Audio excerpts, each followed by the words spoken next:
Big week this week. I turned 28, and now I already see a little wrinkle coming in on my forehead. Is that how it works? Does your forehead just know, hey, he's 28 now? Put a little wrinkle on his forehead. Because I don't walk around with my face scrunched up. Maybe I do. The amount of hipsters I've seen with their jeans cuffed at the bottom. But yeah, 28 years old, having a kind of like a little, all right, you're almost 30. It's time to really get your shit together. Yeah, little pep talks. Who knows? Will I? Will I not? We'll be all right. At the end of the day, we're going to be fine. Episode 76. Good to have you here. Good morning here. By the time you listen to this, it'll probably be the afternoon. It is Friday, Christmas Eve. So, Merry Christmas Eve. I forgot the Jewish listeners. Sorry. Happy belated Hanukkah. I was always curious about the Hanukkah thing. The best thing is celebrating both. I had a few friends growing up where, the mom was celebrating Christmas and the dad was celebrating Hanukkah. So that's just super gifts.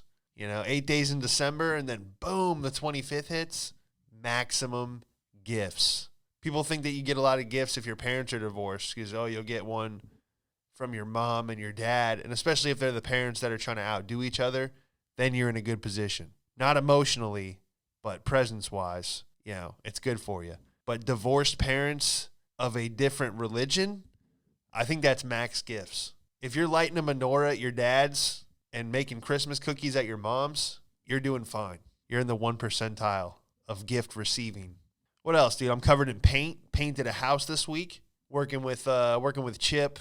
He was like, man, look, I'm gonna fund this operation, this comedy operation. We got a lot of sketches coming out. He has a character, the Modelo Man, after the beer. Then I got Florida Man, of course. So we're doing a lot of stuff there. So I'm really excited to present that to you guys. Share it, I guess. Present it. It's a fucking show and tell. Look at my sketches. Look at my skits, class. Oh, show and tell was phenomenal. That was the original flex, show and tell. There was no Instagram. You just showed up to class with like a cool drawing you had. You're like, look at this Spider-Man photo. And the class is like, wow, that's cool, Sean. Then the next kid comes up. He's like, check out these socks. People are like, oh, okay, cool. There was always a kid that stuttered, I think, in any class. Just couldn't figure it out. There was this girl, Brooke, trying to read her favorite book that she brought in and just, man, just stuck. Man. And this was when everyone was innocent, so everyone was so innocent as a kid, you try to help her. It's mint. The word is mint, Brooke. Everyone's, Brooke, it's mint. Trying to help her out. Do that at your job. Yeah, now that everyone's bitter and destroyed, society has ground them into nothing. Do that at your job. Man. You're going to get laughed right out of the office. Hey, Sean, it sure is a nice Monday. It's over. Yeah, dude, I'm just painting houses. Do everything we can to keep this show going. You guys keep showing up for me. I'm going to keep showing up for you. So I like what we have going on here. But yeah, went to a Bucks game. Tailgated at the Bucks game. That was cool. And then, had oysters, some sausage, some burgers. Chip was chefing it up, dude. Then, then we go into the game. It was probably the most boring football game of all time. The Bucks didn't score any points. 0. It was 0-9. I don't know if you ever followed football, but that's a baseball game. 0 points. What I really enjoyed, though, man, and it's crazy when you think about it. The stadium was packed. I don't know how many people it holds, 40,000, less, more, I don't know. But it was a lot of people. And from all the way up into the nosebleeds, we actually ended up in one of the box seats, the lounge area. They had like serving lobster and shit. It was fucking crazy. But yeah, ended up in there for a little bit for I think the third quarter. But man, it was awesome to see everybody just living life and having a good time. There was no one arguing about vaccines and masks. It was like, fuck that.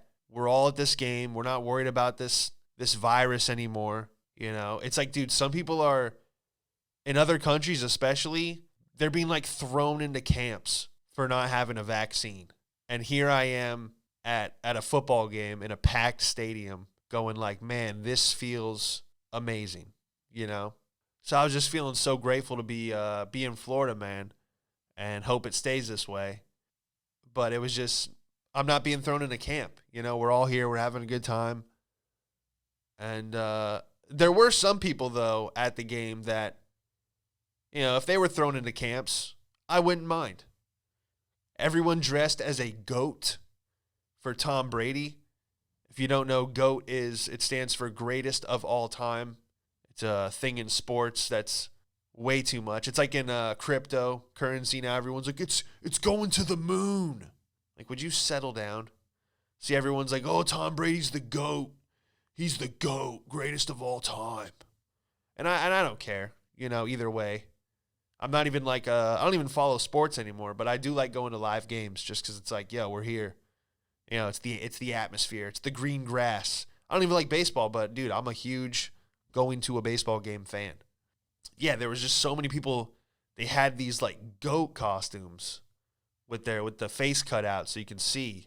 And then they had a Tom Brady jersey. So they're just walking around dressed as goats in a Tom Brady jersey. And then he has a fumble, an interception, scores 0 points. And then to watch those people leave the stadium in a sweaty goat costume going, geez, you know, questioning their life choices. Yo, guys, we're going to go watch the Bucks beat the shit out of the Saints. Let's all dress as goats, dude, because Tom Brady's the GOAT. Let's do that. And then just at 1 a.m, leaving a stadium in a sweaty, soaked fucking GOAT mascot costume going, hey, maybe we shouldn't do that again. You know, I wouldn't mind those people getting thrown into camps. You know, lock them up. Re-educate them, quote unquote. Yeah, it was a good week, man. Yeah, dude, just so many places, even in this country, that are just still either the population's freaked out or scared. You know, my mom called me the other day. She's like, "Oh, watch out for Omicron." I'm like, "Mom, would you stop? Would you turn off the TV?" She's like, "Watch out for Omicron." I'm like, "Yeah, I lived through them all, and there's going to be more after this one." I'm just looking forward to the next name. They had Delta, Super Delta Plus. You know, Fonto was saying, he's like, dude, they're like weed strains. He's like, well, watch out for the Gorilla Glue. Oh, it's crazy. Speaking of Gorilla Glue, shout out to Trill Trees, located at 2000 Cotner Ave, Santa Monica, or downtown LA at Litco, the finest cannabis in California. Pick it up at Trill Trees on Instagram, TRILLTREEZ. Tell them Sean sent you, get 10% off. It's about 9:30 a.m. here. By the time you hear this, it'll be probably later in the day because I am driving. As soon as I'm done with this show, I'll be driving 2 hours to see some family, which is pretty neat, man. It's been, if you listen to the Thanksgiving episode, I was talking about how it's just been a while since I've seen family on or during the holidays. So it's going to be a cool time. I'm looking forward to it.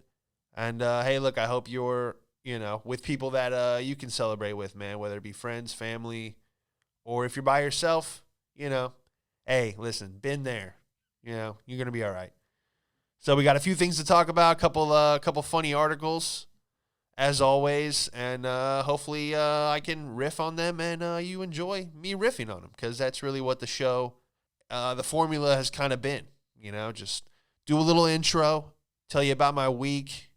If you want to send an email, inthehallpodcast@gmail.com, if you got any topics or questions or hate mail or anything you want to discuss, hit the email, man. I'll read it off. I don't have to say who sent it or whatever, but it would be cool to have that dynamic on the show. But, you guys don't even leave reviews, so I don't expect any emails. Cocksuckers. And that being said, episode 76. What have we got here? A fucking comedian. This joke's not gonna go well. You gotta let it fly. A German man can claim workers' compensation after slipping on his way from the bedroom to his home office. The Guardian reports that a court in Germany ruled the man's walk to his home office, consisting of a few meters, we don't know how long that is in America, but it counts as him commuting. The man's office is located on the floor beneath his bedroom, and the levels are connected by a spiral staircase. He apparently fell and broke his back, and his employer's insurance denied him coverage. Court documents noted that the man's walk was his first of the day before he had breakfast, which later became more important as the higher federal social court explained that the first morning journey from bed to home office was an insured work route. That means the situation counts towards accident insurance since it was his first trip to work, meaning he couldn't claim workers' comp if he had walked to his office after eating. Yeah, never been a fan of spiral staircases. Either this man is a genius and just wanted to stay in bed and sleep in, or the spiral staircase took him out. Either way, getting workers' comp from home is fucking hilarious. That is amazing. Because there's no cameras there. There's no way to rule it out. You know? The only thing is that someone's like, oh, how'd you break your back? I was commuting to work. Like, really? They're like, yeah, downtown is pretty dangerous, huh? You're like, well, actually, I was working from home. I was on my way to a Zoom meeting when I snapped my vertebrae in 3 places. Dude, I am done with downtowns, though. I realized that when I got a text this week. They're like, hey, one of my friends was like, hey, come meet me for breakfast. And I'm like, where at? They're like, downtown. I go, dude, you got to pay me to come downtown. I'm done. Everyone's asking you for money downtown. Traffic, parking, it's a wrap. It felt so good to be like, yeah, I'm good. LA was all about validating parking. Every time you had to get a ticket, you had to scan it. Sometimes it wouldn't work. You're just like, dude, I just want to buy groceries. Okay? You got to always be scanning something to go in and out. What else we got? Amazon worker reportedly told to keep delivering during deadly tornado. Oh, man. Amazon never ceases to amaze me. An Illinois Amazon driver was threatened with termination if she stopped delivering packages during the deadly tornado that recently ripped through the state and killed 6 other workers at a distribution facility. The unidentified Amazon driver was told to keep delivering amid the walls of emergency sirens before a tornado hit the area on December 10th. Keep delivering, came the response from the supervisor. We can't just call people back for a warning unless Amazon tells us to. When the driver suggested that she return to base, the supervisor warned that she could get fired for failing to complete her delivery run.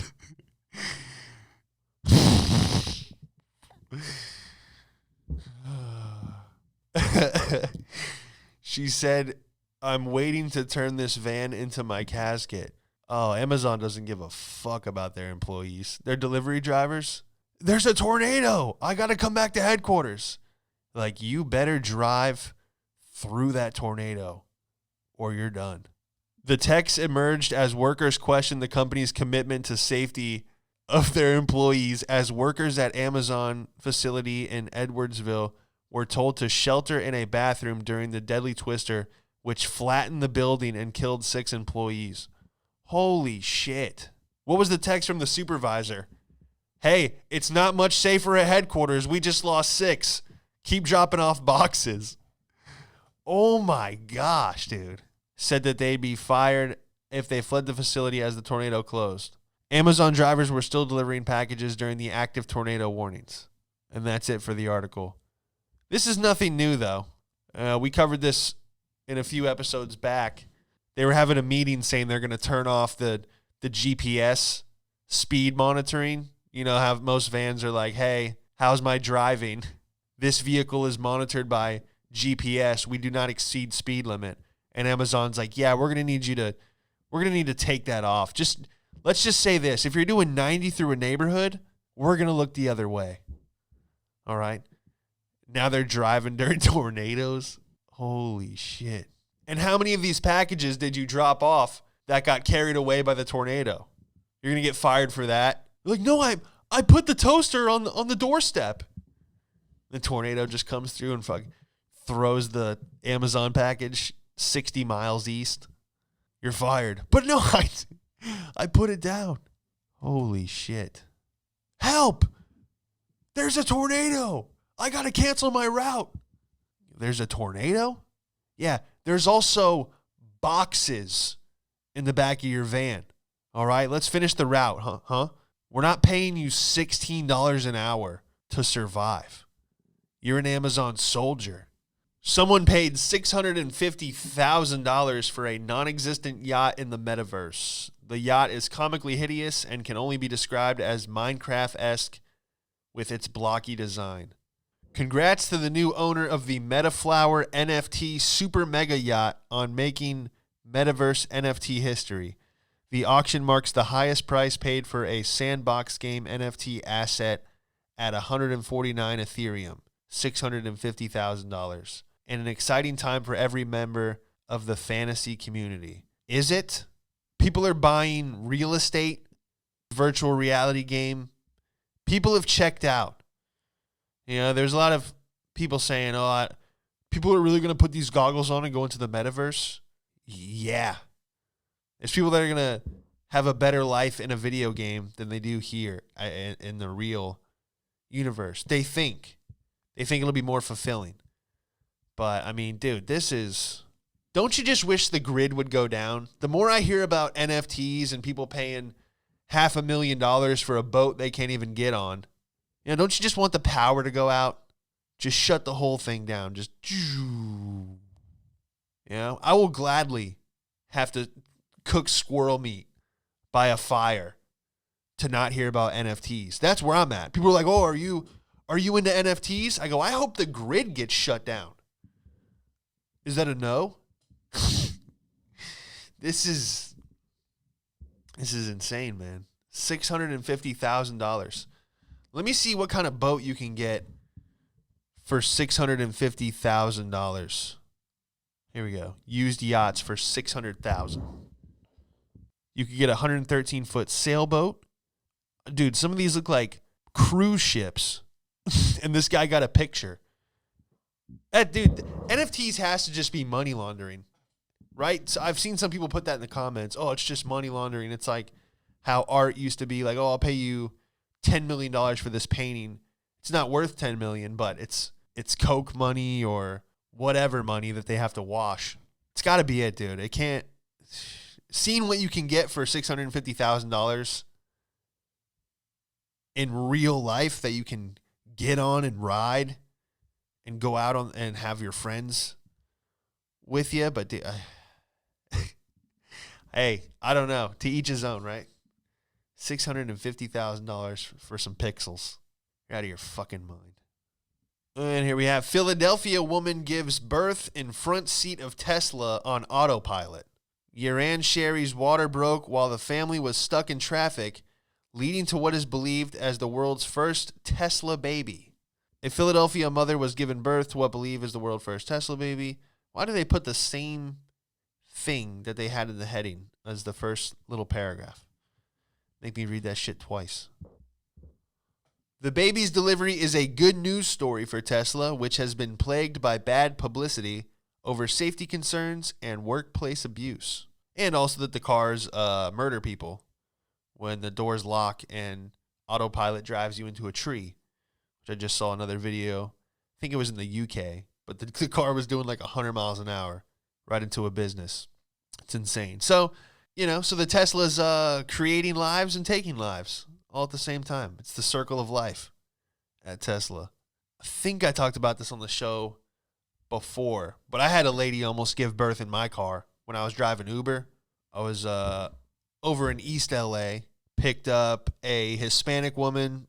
The first woman gets in the car, and then the woman behind her is like hunched over going like, and the one lady's like, you can do it, like, si se pueda, because I've watched Dora before. It's one of the few sentences I understand in Spanish. And she was like, you can do it, you can do it.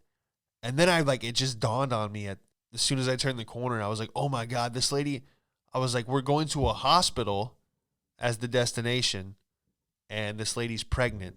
she was just like having contractions, and like her friend was like, or her mom, I don't know who it was, but she's like, you got this.